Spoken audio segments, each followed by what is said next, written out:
Welcome to a new edition of the Neon Jazz interview series with Kansas City jazz legend, saxophonist and educator, Bobby Watson. He grew up in Kansas City, Kansas, and started taking piano lessons at the age of 10. From there, he attended junior high and high school in Minneapolis, where he learned saxophone. He went on to attend the University of Miami and moved on to New York to begin his professional career. He met and started a fruitful union with his mentor, Art Blakey. We discussed this chart-topping new 2019 CD, Bird at 100, and he talked about the upcoming 100th birthday for Charlie Parker, new touring plans, and recording. So his 20-year tenure at UMKC will come to an end. He will retire from academia at the end of the 2019-20 school year, and his impact has been monumental and key to the Renaissance in Kansas City. He trained more than 100 musicians since he arrived at UMKC in 2000, and now at 66, it's high tide for him to dedicate himself to performing, composing, and recording full-time.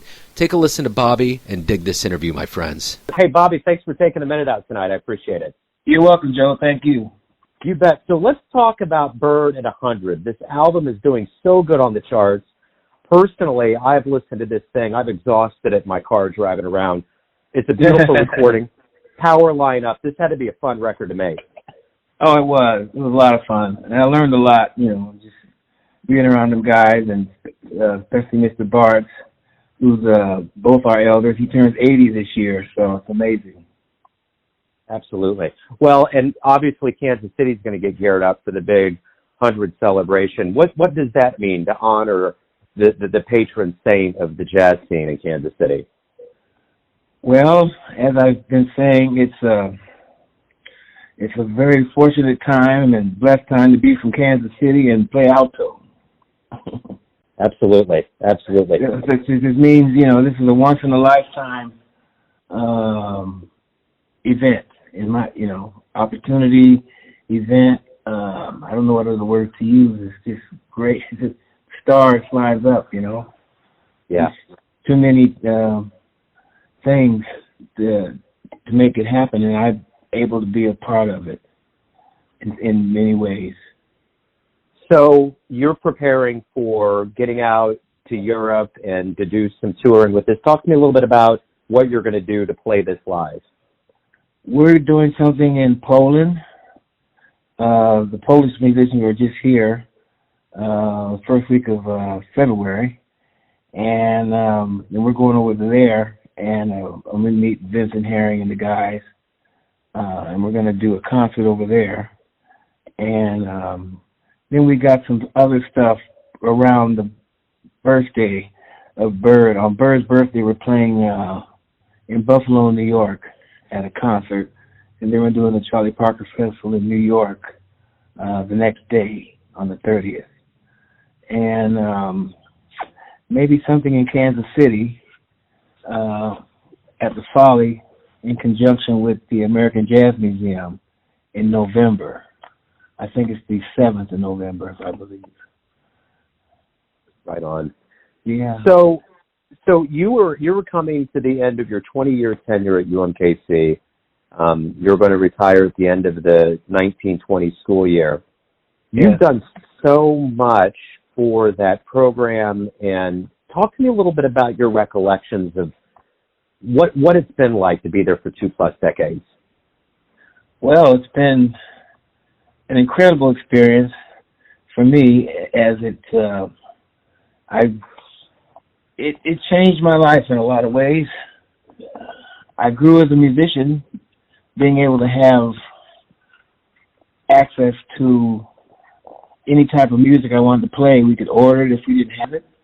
So I got to explore a lot of repertoire that I've always wanted to, like Oliver Nelson, Duke Ellington, Frank Foster, Jimmy Heath, Jack Walrath, Paquito de Rivera, John Faddis,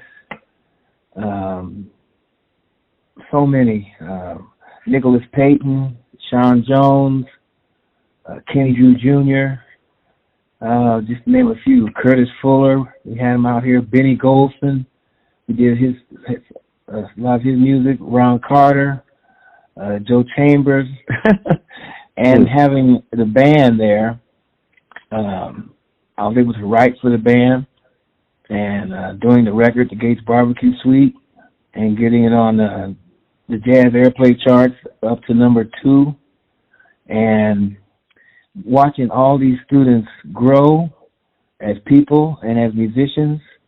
Many of them have families now and are still playing.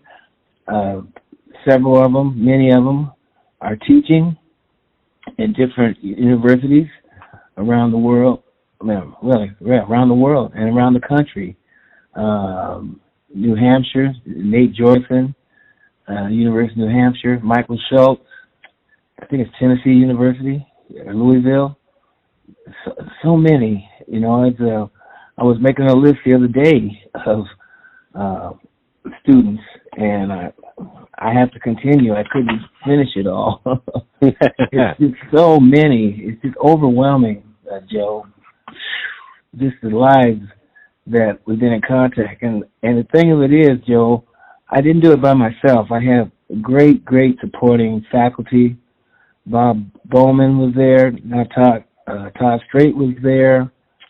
Gerald Spates, Stan Kessler is there. Roger Wilder, he's on staff. Marcus Lewis.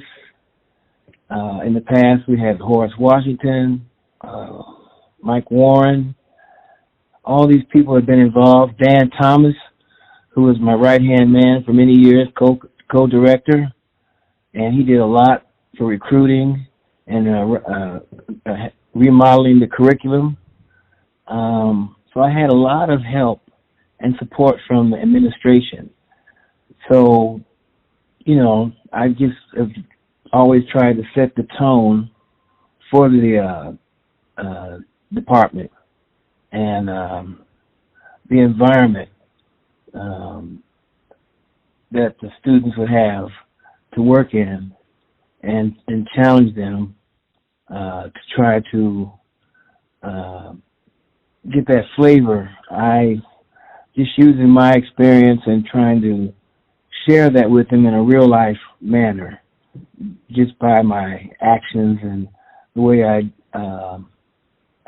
dealt with them, and treating them as adults and as professionals, not as students necessarily. I told them that the big band, our big bands and combos, especially the big band, that's not a class.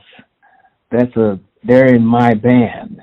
That's the Bobby Watson Big Band, otherwise known as the Concert Jazz Band, CON 323, whatever the class number is, 303. You see, that's for the records, but in reality, they're in my band, and I treated them as professionals. And we had a chance to travel all over the world, Japan, and Europe, and across the country. So it's been really quite a ride, So what are you going to miss the most? I think I'm going to miss walking into work and hearing all the music being played in the practice room in the mornings.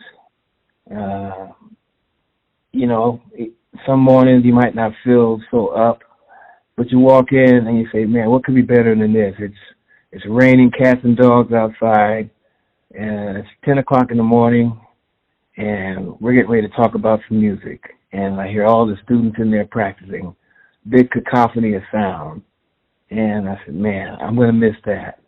I was up there today teaching private lessons all day today, and from 10 o'clock to 5:30, and the time just flew by, So it's great. I'm doing something you love. The one thing that I've witnessed myself, and I think there's a lot of people that would corroborate on this, is that Kansas City has become a destination. It used to be a place, I think, that kind of was seen as a springboard. But I think you heralded in this environment where these cats wanted to stay, and they made this environment a thriving environment. There's a renaissance in this town. How do you feel about that? Oh, I agree with you, Joe. And it's the older jazz community readily embraced them and has been feeding off their energy. I think it's inspired the older ones that have been around to create because the younger ones got that energy, and they're eager to learn and cut their teeth and get that experience. So it's really fueled a whole, like you say, renaissance here in Kansas City. And most of the guys that came here from out of town, they stayed. And like you said, it's just been, because Kansas City is a great place to live, and there's a lot of stuff going on here, and culturally and whatnot, and it is a destination. There are some musicians, I believe, in the near future that will be moving out here from the East Coast to live in Kansas City because of a lot of things. The scene, the openness of musicians here, and of course the cost of living. The students can live real good here, and it's been wonderful. I mean, it's beyond my wildest expectations. Absolutely. And you're leaving it in good hands with the likes of trombonist Mitch Butler, so I'm sure this tradition is going to continue. Oh, yes. I mean, here he came in from Atlanta, and so it's just people are coming here. And we got people like Dominique Sanders, who's out producing in the R&B and hip-hop world, as well as jazz. He's in California. He's in South Africa right now working on a big project. And Herman Mahari, who resides in France for a good portion of the year, comes back and forth. And it's just incredible to see, I feel very fortunate during the time I came back. When I first got back, I was always saying, it's a great time to be in Kansas City. It's a great time to be in Kansas City. And it's just growing. So many things have happened positively here since I've been back. And the whole community has embraced me and the students. And it's just been like a dream come true. A lot of times in life, we're only as good as the shoulders we stand on, the giants that we stand on. Who is a very noted mentor or teacher in your life that kind of set the tone for the way that you teach and who you are? Oh, without doubt, Art Blakey. Because the Jazz Messengers was an institution, a jazz finishing school, where you got your graduate degree there, and it really was. And he saved so many people like me at least 10 years of searching around and guessing. And the way he laid it out, and he taught by example. And that's what I always tried to do when I got here. I kept my horn in the student's face, and I taught by example. I just didn't want to be a talking head at the blackboard. I could demonstrate. I think it's very important to be able, as a jazz musician, to be able to demonstrate what you're talking about. And that really earns respect from the students, because you can talk about it, but they actually want to hear you do it. And so that was always been very important to me, to be able to demonstrate what I'm talking about, no matter what I'm talking about. And that motivates them to go try to see that it is possible. And then bringing in guest artists of all ages so that they can see, because sometimes they might say, well, he's at his age, sure, of course he can do it, but I'm young. So I bring in some young ones that can do it, They go, oh, I guess we better get on it, Just because you're in Kansas City don't mean that, you shouldn't have that drive and that dedication, Yeah. and that focus, because there's people all over the world your age that are practicing right now, and there's no reason you can't be doing it here in Kansas City. And especially with our tradition, with the tradition we got here, and Kansas City itself is a big recruiting tool. They have nice schools in Des Moines or somewhere out in the middle, Kalamazoo or whatever, but there's no scene. They may have to drive 2 hours, to Chicago, or 2 hours down to Memphis or whatever, up to Cleveland or something. But right here, it's right here among us. It's a international destination for tourists and artists, and it's great. It makes recruiting easier too. And the students have been our biggest recruiter over the years. Actually, when they get here and they tell their friends, and they come from St. Louis, and as far as California, the East Coast, Texas, Minneapolis, Chicago, we get them coming from all over. You know, there's probably no better person in the world of jazz to ask this question to, as both a performer, recording artist, and an educator. How healthy is jazz as an organism in 2020? Oh, very healthy, very strong. You know, I think the most important thing for these young musicians coming up is getting the experience, and I keep hoping that they keep reaching out to us older ones, because I tell them, I've been your age once, but you haven't never been mine. So I understand what I needed at your age, and so we're trying to give it to them too. It's our duty, you know, to pass it on, and it's so great that there are many, many performers and players that can walk the walk as well as talk the talk inside of academia all around the country these days. So retirement for a typical person means maybe kicking back on the porch with a lemonade, but that's not going to be the case for you. What's retirement look like for Bobby Watson? More touring. I was in New York last week, and we just the week before we was touring. I was touring with Horizon. We was in Pittsburgh, up in Vermont, down to Maryland. 2 nights at Disney's Coca-Cola at Jazz Lincoln Center. Then the next week, last week, I was in New York rehearsing, and I did another recording for Smoke Records, and a quintet date, and that'll come out in a few months. And to me, more touring, going back to what I was doing before I landed here in Kansas City.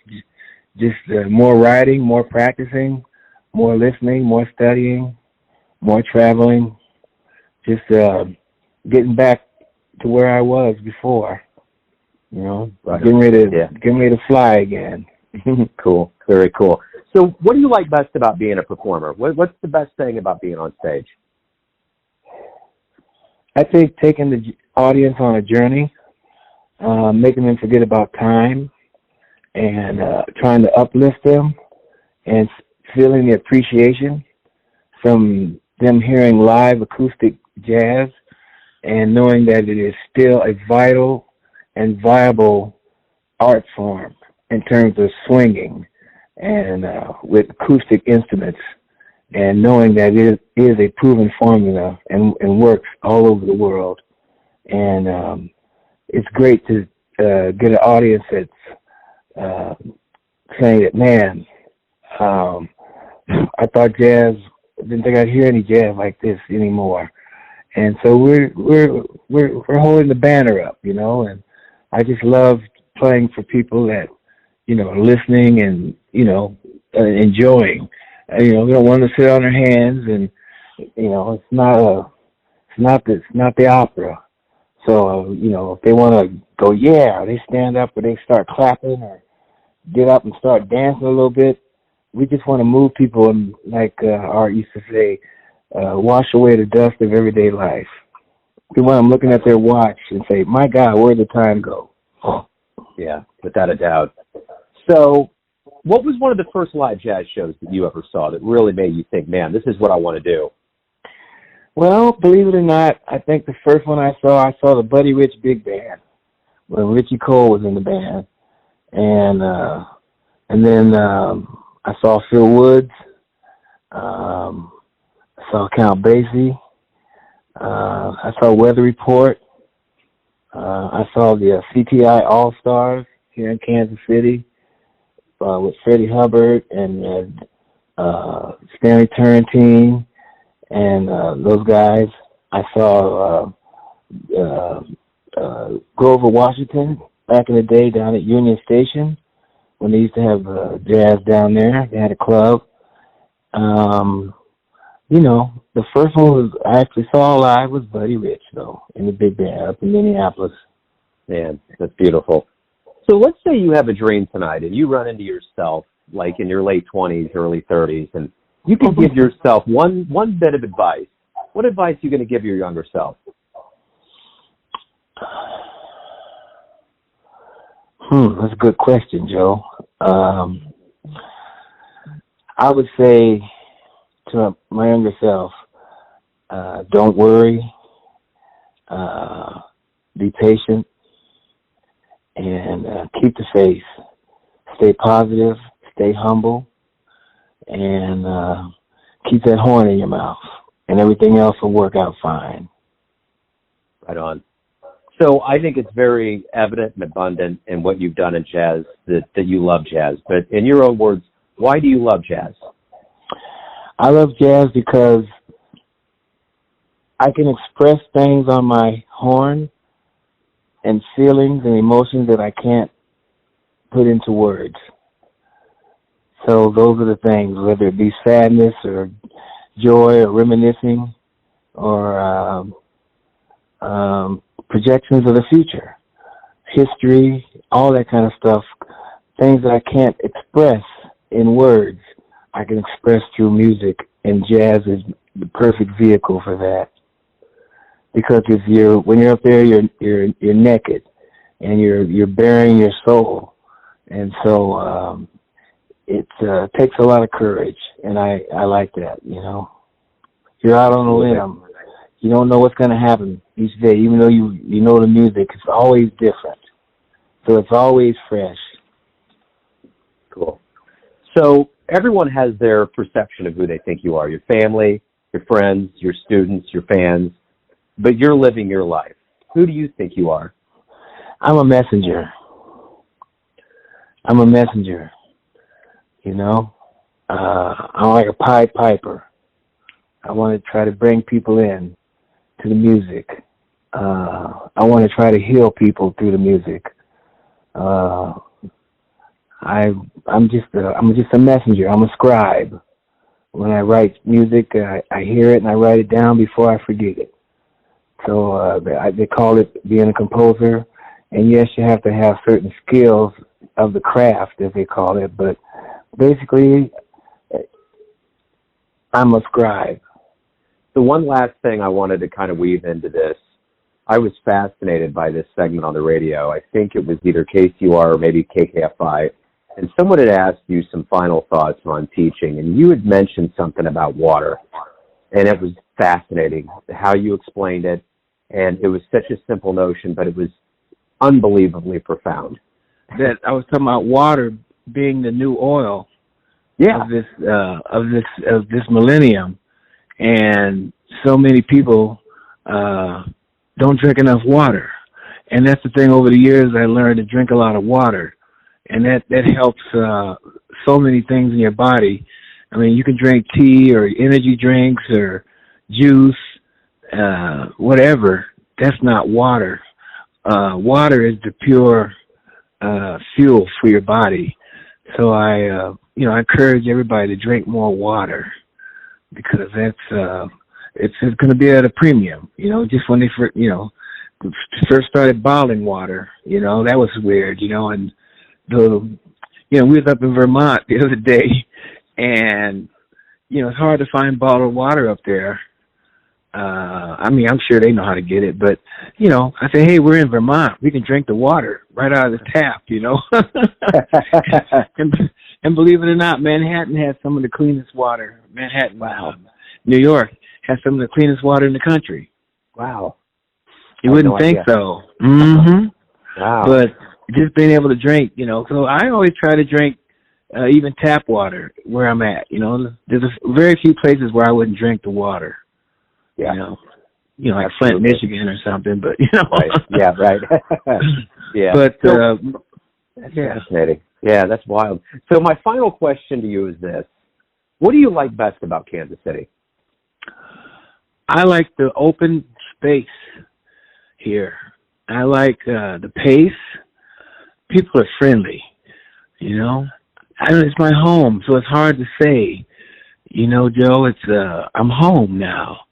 And I feel like it's home. I'm home. We were happy to lucky enough to come back and be able to be here for our both Pam and my parents. So we was with them till the end, and that was very important.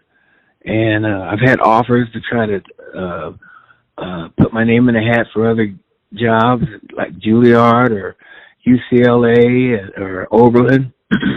But I told them all, I said, even Chicago, I said, I'm home now. I don't want to leave. I'm very comfortable here. I love the wide open skies. I love the sound of the trees, the wind, and I love the clouds. Those are like our mountains, and it's just beautiful here. I love it. I love the four seasons. They're not so clear anymore, but you know, But it's great here. I just love it. Always love New York. I always love New York, but I always can't wait to get back. I was there, in New York about 2 weeks really, but I always want to come back. I need to come home. Beautiful. Bobby, thank you very much for taking time out to talk with me tonight. I really appreciate it, man. Thank you, Joe. Thanks for listening and tuning in to another Neon Jazz interview, where we give you a bit of insight into the finest cats in New York City, Kansas City, and spots all over the world, giving fans all that jazz. And thanks to Bobby for his time, music, and stories. If you want to hear more interviews, go to Famous Interviews with Joe Domino on the iTunes Store. Visit Neon Jazz at youtube.com, and for everything Neon Jazz all the time, go to the neonjazz.blogspot.com. Until next time, enjoy the jazz, my friends.